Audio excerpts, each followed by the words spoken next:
মানুষই চায় তাদের জীবনে সুখ সমৃদ্ধি আসুক, সুখ আসুক, সমৃদ্ধি আসুক। এই সুখ সমৃদ্ধি আসতে গেলে তো টাকার প্রয়োজন, টাকা ছাড়া তো হবে না সুখ সমৃদ্ধি।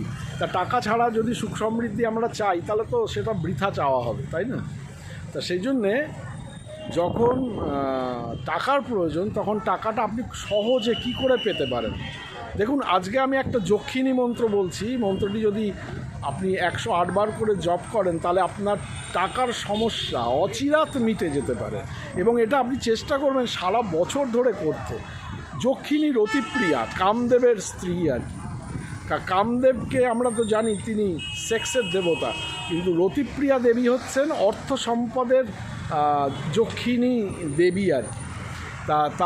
তিনি কল্পবৃক্ষের মূলে কল্পতরু গাছের নিচে বসে আছেন, লাল বেনারসি পরে, এবং তার চারপাশে সোনার তৈরি প্রাচীর রয়েছে, অর্থাৎ পাঁচিল।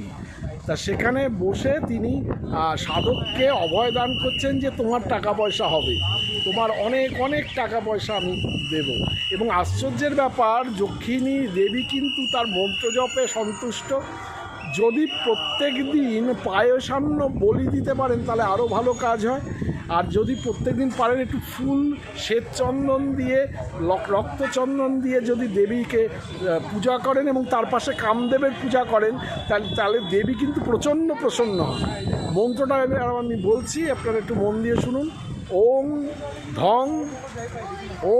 ধং হ্রিং শ্রিং রতিপ্রিয়ে সাহা। ওং ধং হ্রিং শ্রিং রতিপ্রিয়ে সাহা। ওং ধং হ্রিং শ্রিং রতিপ্রিয়ে সাহা। ওং ধং হ্রিং শ্রিং রতিপ্রিয়ে সাহা। ওং ধং হ্রিং শ্রিং রতিপ্রিয়ে সাহা। ভিডিও শর্টটা ভালো লাগলে লাইক দিতে ভুলবেন না বন্ধু, বেশি বেশি শেয়ার করবেন এবং অতি অবশ্যই করে দেখবেন, একদম 100% রেজাল্ট পাবেন।